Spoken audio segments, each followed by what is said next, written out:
When Naruto Shippuden started airing, the organization of Akatsuki was the main antagonist of the series. As a result, I intend to do a video series about the stories of Akatsuki members one by one, and one of the most intriguing characters from that organization for me and many others was Kakuzu, who is the series' oldest known ninja, having died at the age of 91. I don't include Black Zetsu because he was not really a ninja. Today I want to talk about Kakuzu, his backstory, and his encounter with the god of shinobi, Hashirama Senju. But before we talk about it, I want to ask you guys to make sure to like the video and subscribe if you enjoy. Have a great day. Now let's jump into it. Well, Kakuzu was an S-rank missing man from Takagakure, and a member of Akatsuki who was partnered with Dan. Kasami Hoshigaki jokingly referred to them as the zombie combo, due to the fact that in differing senses they could not die.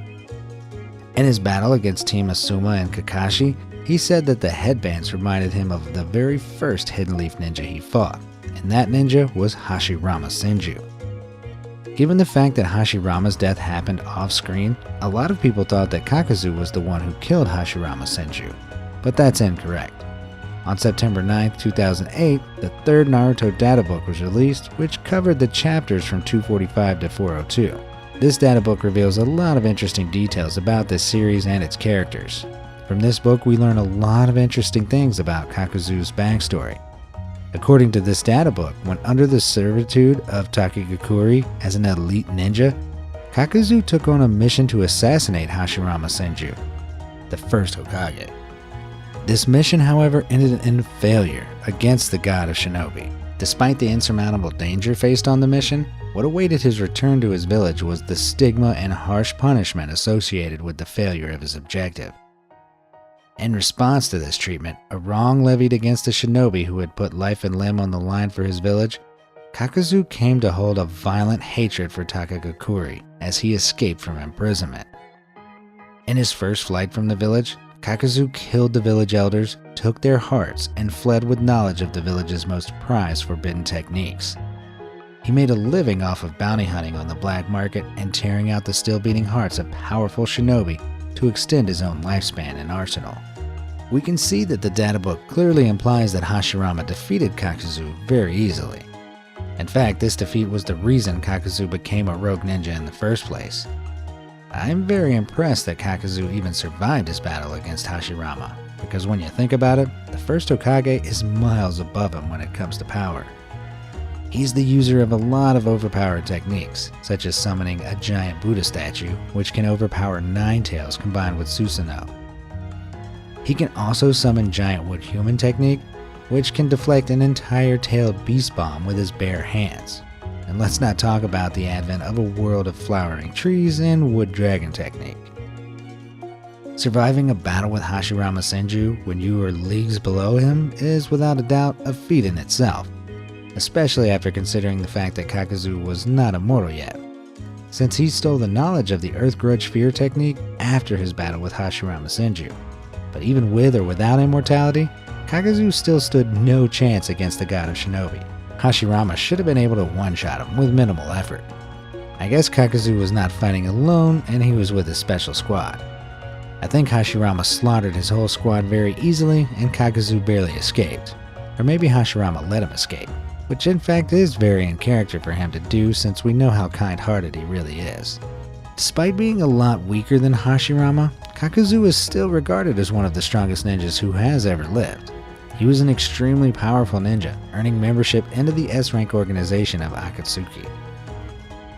During his frequent rages, he killed all but one of his partners in the organization, due to the latter's being immortal. His skills were such that he was chosen by his village to assassinate Hashirama Senju, surviving the battle despite failing the mission. Kakuzu's might is such that had it not been for the interference of Team Yamato, he would have literally killed Team Asuma.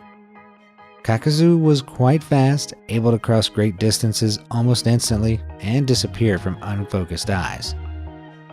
He could intercept Kakashi when he was attacking Dan with his lightning cutter.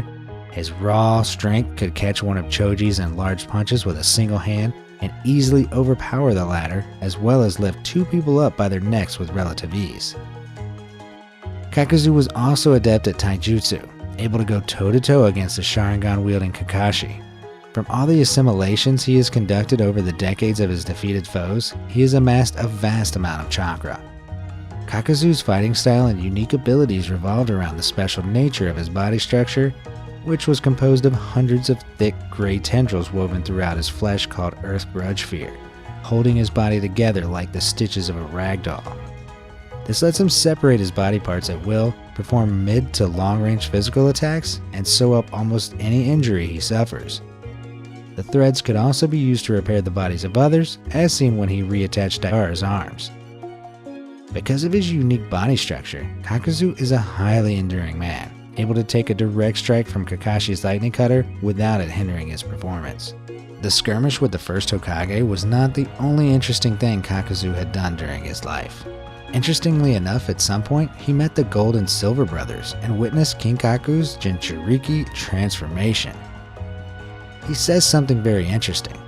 According to him, Kinkaku only transforms into his Jinchuriki mode when the Genkaku is eliminated, which makes me think that he could be the one who killed the brothers. We know that before joining the Akatsuki, he was a famous bounty hunter. Kinkaku and Genkaku were considered the worst criminals in the history of Kumogakure.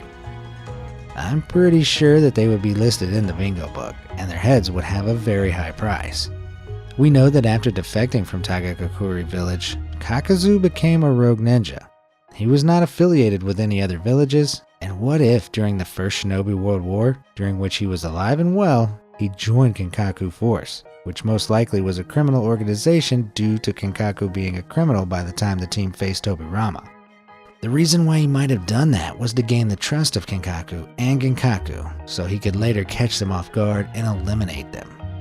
I don't think it's far-fetched to think that Kakuzu could be the one who killed the brothers for their bounties, and that's how he knew about Kinkaku's reaction to Genkaku's elimination. But the question arises, if Kakuzu was strong enough to defeat the brothers, why did Tobirama fail to do the same? Well, I think the main difference was that Kakuzu caught the brothers off guard and easily overpowered them. We've seen a lot of strong ninjas who were caught off guard in the past. In their fight against the second Hokage, Kinkaku and Genkaku had their whole unit with 18 highly skilled ninjas. We don't know how strong they were, but based on this, we can assume that they were very strong. Sometime after this incident, he became affiliated with and joined the criminal organization Akatsuki. During his early years in Akatsuki, he had at least 4 partners that he eventually ended up killing due to his short temper, and would come to use their hearts for his Earth Grudge Fear. In the anime, he, Itachi, and Conan were tasked with killing an apparent immortal who turned out to be Dan. He managed to destroy one of Kakuzu's hearts. Taking an interest in his abilities, Akatsuki recruited Dan instead. Kakuzu was eventually paired with Dan, who took an interest in Kakuzu after thinking of him as a pioneer for immortality, despite a mutual dislike.